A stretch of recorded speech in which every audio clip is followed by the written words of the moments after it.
Welcome to the deep dive. Today, we're taking a closer look at something really familiar, maybe even a backdrop to some of your own memories. The American shopping mall. Yeah, it's an icon, isn't it? Totally. And forget the headlines you might have seen about, a retail apocalypse. We've gathered a fascinating collection of insights from various articles and research, and our mission today is really to dig deeper and understand what's actually going on. That's right. I mean, the narrative of the mall's imminent death is, well, it's everywhere. But when you really look closely at the data, um, a much more complex and frankly more interesting picture starts to emerge. It really does. We're seeing some pretty unexpected trends and actually a significant amount of innovation. Exactly. We're planning to uncover some surprising facts today. For instance, did you know that overall mall traffic has actually been on the rise recently? It's counterintuitive, right? It is. Or that, almost every American still lives within a pretty short drive of an operating mall. We'll also get into why some malls are thriving while others are, well, struggling, and how the very idea of what a mall is, it's being completely reinvented. Yeah, the definition is changing. So let's dive in. What's the real story of the American mall in, say, 2025? Okay, well, let's start by tackling that idea head on. The one about malls going extinct by next year.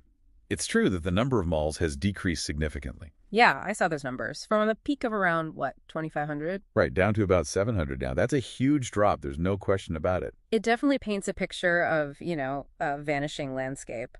But then, like you said, you see some of the more recent numbers, and it makes you wonder if that picture is the whole story. It really isn't. Because while the total number of malls went down, overall foot traffic in malls has actually seen steady growth over the last couple of years. Growth, really. Yeah, steady growth.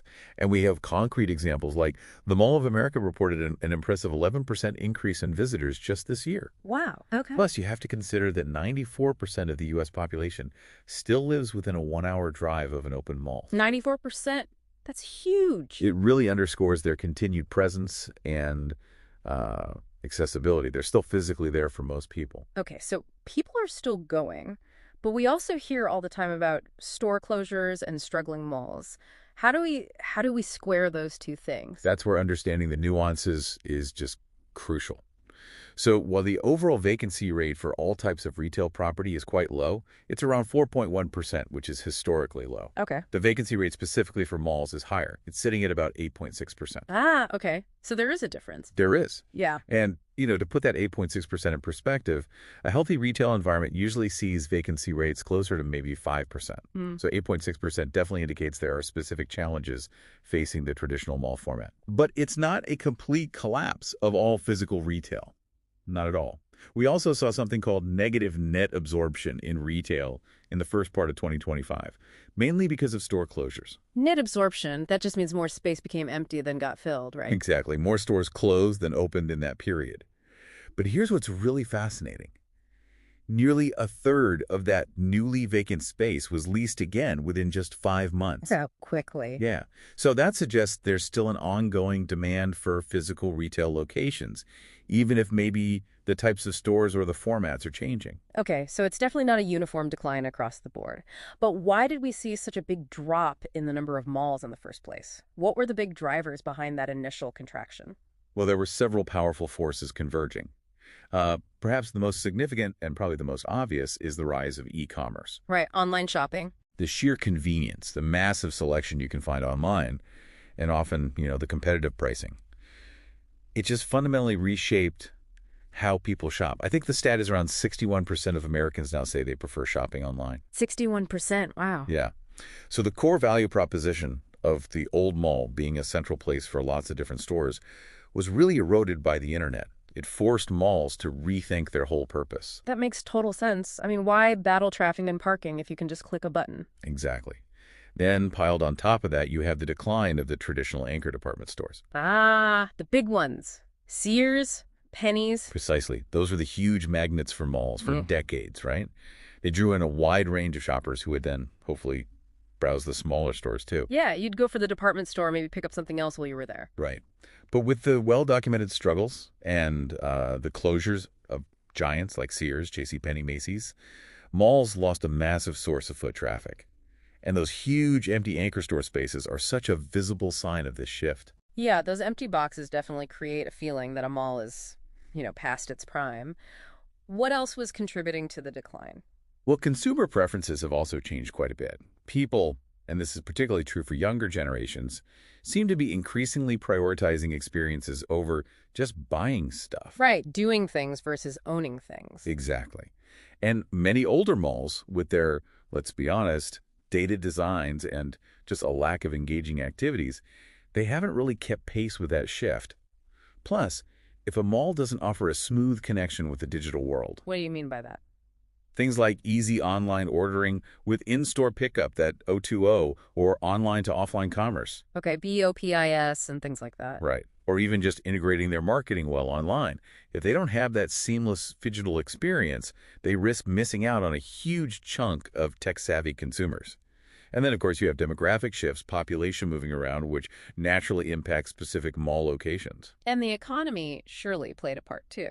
Oh, absolutely. Yeah. Economic downturns obviously hit people's spending power hard, and our sources indicate that almost half, about 46% of Americans, believe recessions contributed to mall closures. Yeah, that makes sense. Events like the Great Recession had a really lasting impact on how people shop and think about spending, and on retail viability overall. And what's fascinating is how all these things connect. How so? Well, e-commerce puts pressure on department stores, right? Then their closures reduce overall foot traffic in the malls. That makes the mall less attractive for other retailers. So they might leave or not even open there in the first place. Exactly. It creates this kind of negative feedback loop that could be incredibly difficult for struggling malls to break out of. It sounds like a real perfect storm of challenges. And then, just when things were already tough, the COVID-19 pandemic hit. That must have just poured fuel on the fire. It absolutely did. I mean, the pandemic acted as this massive accelerant. Yeah. It took all those existing vulnerabilities we just talked about and just amplified them dramatically. Suddenly, in-person retail was severely disrupted. Lockdowns, health concerns. It led to an even greater surge in online shopping and really cemented those digital shopping habits for a lot of people. I remember the headlines back then, just predicting utter doom for retail. Oh, yeah, they were dire. There were projections of, like, 25,000 store closures in 2020 alone. 25,000? Yeah, and real concerns that over half of the department store anchors could disappear by the end of 2021. We even saw a record, I think it was 15%, of all mall stores close in a single year during that period. 15% in 1 year. That's staggering. It was. And interestingly, something else happened. Brand loyalty seemed to weaken. A lot of consumers started trying new brands simply based on what was available or convenient online at the time. Huh. Just out of necessity, maybe. Probably. So, yeah, COVID really fast-tracked the decline of the already weaker malls. And it fundamentally shifted what consumers expected from any shopping experience, online or off. Okay, so it's clear that not all malls are experiencing the same fate. We often hear about the high-end malls, the fancy ones, still doing really well. What's the key difference there? That's a really critical distinction to make. We're seeing a definite split, a bifurcation in performance. Bifurcation, okay. Yeah. Higher quality malls, the ones often referred to as Class A malls, they tend to be in prime locations. They boast a strong mix of tenants sometimes, including luxury brands. They offer modern amenities. And crucially, they've benefited from ongoing investment. So they've kept themselves up to date. Exactly. Think of it like hotels, maybe. Class A are your luxury resorts. Class B are solid mid-range options. And Class C might be looking a bit tired, needing some updates. That's a helpful analogy. And these Class A malls have shown remarkable resilience. Some have even seen increases in foot traffic recently. For example, while Class B and lower-tier malls saw foot traffic drop by about 13.2% between 2019 and 2024. Okay, a significant drop. Yeah. Class A malls only saw a modest 2.5% decline over that same period. And actually, from 2023 to 2024, they saw a 1.7% increase. An increase? And some of the absolute top-tier malls, let's call them Class A plus team, they're achieving incredible sales figures, sometimes over $1,500 per square foot. $1,500 a square foot. That's a completely different world compared to the struggling malls you read about. It absolutely is. Class B and C malls, on the other hand, they often face challenges with smaller, less well-known tenants, lower overall sales, outdated physical designs, and, yeah, those higher rates of vacant storefronts. They're the ones that more closely fit that narrative of the dying mall. Okay. And it's also worth noting the interesting comeback of open-air shopping centers. Yes. The strip malls or lifestyle centers, right? Those seem to be popping up everywhere, getting refreshed. What's driving that popularity? Well, several factors seem to be at play. They often have grocery stores as anchor tenants, which provide a really consistent, necessary flow of visitors. Everyone needs groceries. Right. They also just offer greater convenience, direct access to individual stores from the parking lot, usually ample parking. Plus, their tenant mix often includes essential services, things like dentists or dry cleaners, which are much less vulnerable to online competition. Things you can't really get online. Exactly. And the shift towards more flexible work schedules, people working from home more, has likely benefited these more local convenience centers too. Sure. And honestly, with limited new retail space being built overall, these existing open-air centers have become quite valuable pieces of real estate. That makes sense. So if we sum that part up, the desire for physical retail hasn't vanished. Not at all. But it's definitely concentrating. It's shifting towards either those really high quality, Class A enclosed malls or these super convenient open air centers. Precisely. And that leaves those traditional middle-of-the-road, maybe Class B or C enclosed malls in the most vulnerable position. Okay, so the mall isn't dead. It's just evolving, radically in some cases. And that evolution is really interesting to track. Speaking of evolution, let's think about the actual experience of going to a mall. For so many of us, it's tied to some really strong nostalgic memories, isn't it? Oh, absolutely. I mean, for a lot of people, especially thinking back to adolescence, malls were central to their social lives. There's a powerful emotional connection there for sure.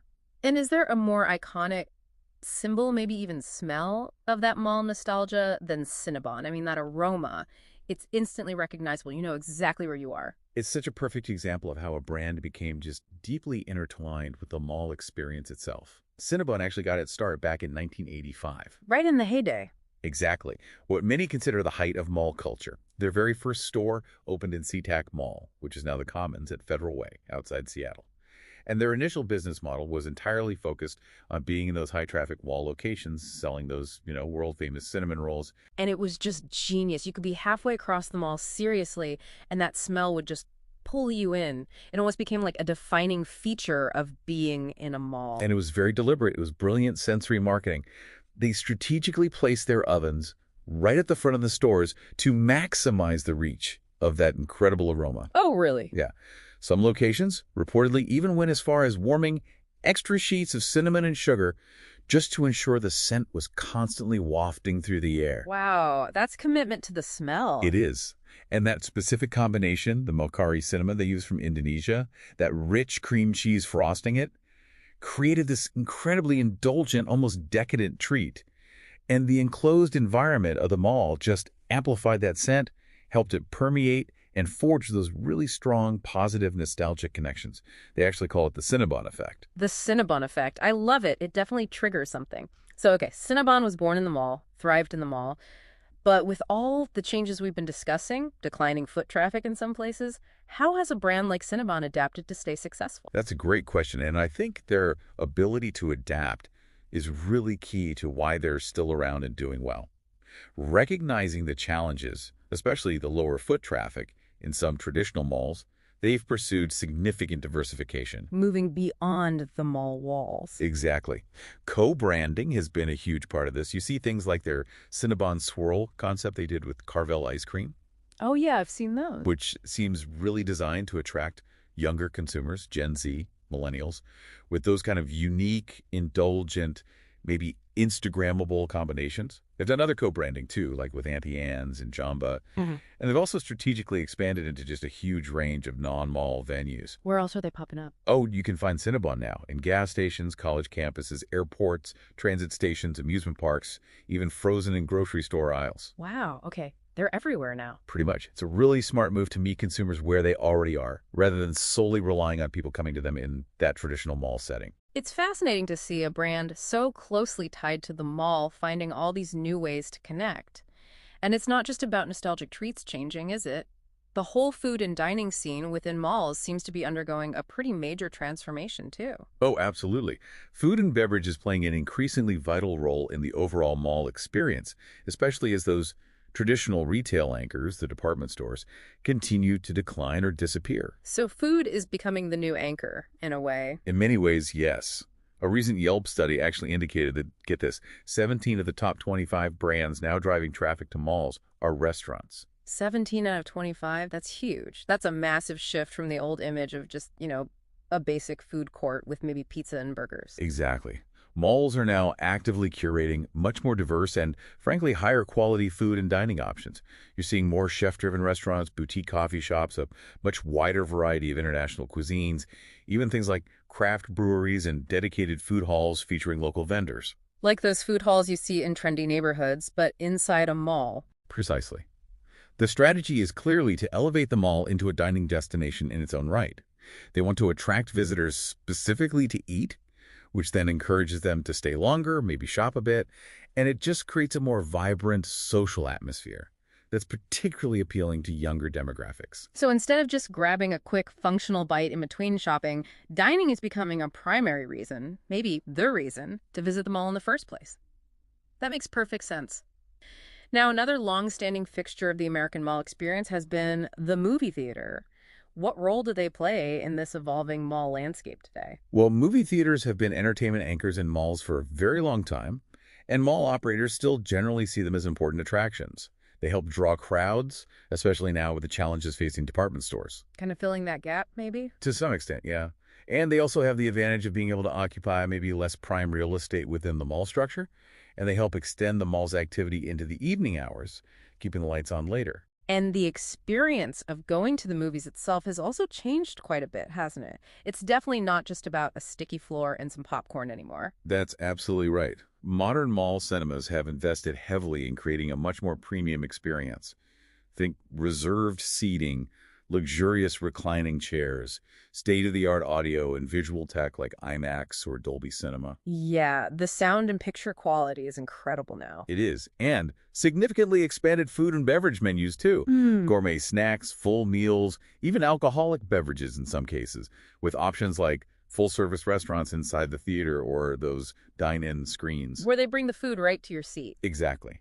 The whole goal is to offer a really comfortable, immersive, and almost special event-like experience that you just can't replicate at home. Okay, so the idea is definitely to make going to the movies a destination in itself, a real treat.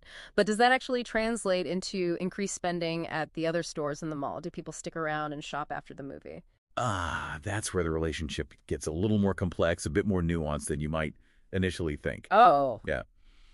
While the traditional thinking was always, sure, moviegoers will browse and spend money elsewhere, some research actually suggests that a trip focused solely on seeing a movie might not automatically lead to increased spending in the rest of the mall. Really? Yeah.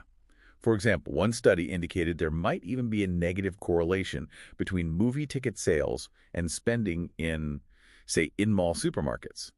It seems that sometimes a movie trip can be a very focused in-and-out activity. Interesting. So people just go in, watch their movie, maybe grab that fancy meal in the theater, and then just leave. It can often be a very targeted visit, yes. Yeah. However, the research also found that certain factors can kind of moderate this effect.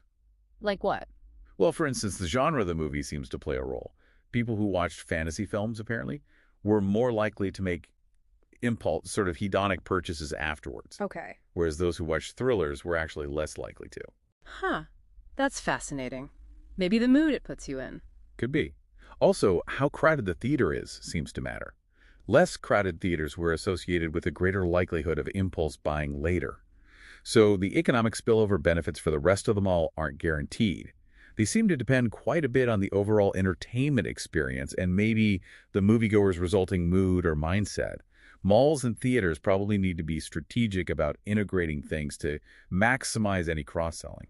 That makes sense. It's not automatic. And of course, the elephant in the room for movie theaters themselves is the massive challenge posed by streaming services. Oh, absolutely. Yeah. That is arguably the most significant contemporary challenge they face. Streaming platforms have just fundamentally changed how people consume movies. Yeah, the convenience is just unbeatable. It is. On-demand access, vast libraries of content, relatively low cost, incredible convenience. And the window, the time between a movie's theatrical release and when it becomes available on streaming, has shrunk considerably too. Right, sometimes it feels like just a few weeks. It can be. So to stay competitive, theaters really need to offer something compelling that streaming simply can't replicate. That's why you're seeing those big investments in premium formats, the IMAX, the 4DX motion seats, things like that. Trying to make it an event. Exactly. But they're also diversifying their content beyond just new blockbuster movies, Sure. showing things like live concerts or sporting events, hosting video game tournaments, curating special classic film series, anything to get people in the door. Ultimately, they need to provide a superior in-person experience. And even basic things like ensuring the theater is really clean and comfortable are becoming key differentiators, especially if they want to attract younger audiences who have grown up with streaming. Because if theaters can't offer a compelling reason to leave the couch. Then dwindling attendance will obviously hurt their ability to draw any foot traffic to the mall at all. Yeah. Their survival really hinges on offering a strong value proposition. So, thinking about the bigger picture of mall decline, were movie theaters a contributing factor to that decline, or were they more of a symptom or maybe even a fellow victim alongside the malls? You know, the evidence really seems to strongly suggest that movie theaters were more likely a symptom and a fellow victim of those broader economic and consumer shifts, as well as dealing with their own significant industry disruptions from streaming. So not a primary cause of the mall's problems. Probably not a primary cause, no. Yeah. The principal drivers we talked about earlier, the rise of e-commerce, the failure of anchor department stores, those shifting consumer preferences towards experiences, those operated largely independently of what was happening in the cinema industry itself. Now, obviously, theaters located within struggling malls faced really challenging operating environments. And if a theater failed to innovate or keep up, that certainly wouldn't help a mall's overall trajectory. Sure, it could drag it down further. Right. But the fact that we're now seeing these amenity-rich, state-of-the-art theaters being strategically incorporated into many mall redevelopment plans, that indicates they're now actually viewed as part of the solution, not the original problem. Right. It's about creating a compelling mix of reasons for people to visit the mall again. And a really high-quality movie theater can definitely be a key part of that draw. Okay, so looking ahead then, it sounds like the American mall isn't going to vanish entirely, not by a long shot, but it's definitely going to look and feel very, very different. That's absolutely the core message here. It's not dying, it's adapting, and frankly, it absolutely has to adapt to survive. And a huge part of that adaptation seems to be this concept that keeps coming up, experiential retail. What does that really mean in practice? It represents a pretty fundamental shift away from malls just being places to buy products to becoming places where you do things, where you have engaging and memorable experiences. Malls are actively trying to evolve into what some people are calling consumer engagement spaces, or even third places, destinations beyond just your home and your work. And they're doing this by attracting very non-traditional tenants. Like what kind of tenants? Think immersive pop-up shops, virtual reality arcades, those competitive socializing venues like escape rooms or indoor mini-golf or even axe-throwing places. Yeah, those seem popular. Very. Plus live music performances, much higher quality food halls like we discussed, and even these newer retail-dential concepts that actually blend retail spaces with residential apartments or condos right on site. Living at the mall. Literally. Kind of. And technology is playing a vital role in this too. Things like AI, the Internet of Things, interactive digital signage, they're all being used to help create more dynamic, personalized, and engaging environments that simply can't be replicated when you're shopping online from your couch. So it's much less about just a functional shopping trip and much more about creating a day out, an event, something to do.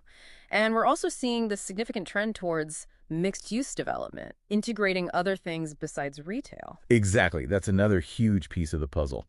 The strategy here is to integrate a whole variety of functions beyond just stores to create these more complete sort of integrated neighborhoods right on the mall property. You mentioned housing. Yeah, we saw a statistic that as of early 2022, at least 192 malls in the U.S. had plans in the works to incorporate residential housing. Wow, nearly 200. Yeah, but it also includes adding things like office spaces, healthcare facilities like clinics or doctor's offices, educational institutions, hotels, and even significant green spaces like parks or plazas. So turning the mall property into almost a mini town center, what are the advantages of doing that? Well, there are several key benefits. For the property owners, it creates multiple streams of revenue, not just retail rent. It provides a built-in customer base, right? The people living or working there are right on site for the retail and other tenants. It helps address broader societal needs, like the demand for more housing in many areas. And it really appeals to a growing desire, particularly among younger generations, for more walkable, convenient, mixed-use communities where you can live, work, and play without constantly getting in your car. Yeah, that convenience factor is big. Huge. And we're seeing real-world examples of this transformation happening across the country. Places like the redevelopment of Paradise Valley Mall in Phoenix, they're calling it PV, or the plans to turn Lakeside Mall near Detroit into something called Lakeside Town Center. It's a major strategic shift. It really sounds like rebuilding the traditional town center concept, but maybe using the footprint of the existing mall. Now, what about the younger generations, like Gen Z? They grew up with smartphones in their hands. They're digital natives. Do they even have any interest in going to physical malls anymore? It's a really interesting question because, contrary to that stereotype of them being purely online creatures, Right, you'd think they'd just buy everything online. you would. But Gen Z actually shows a pretty significant affinity for physical retail.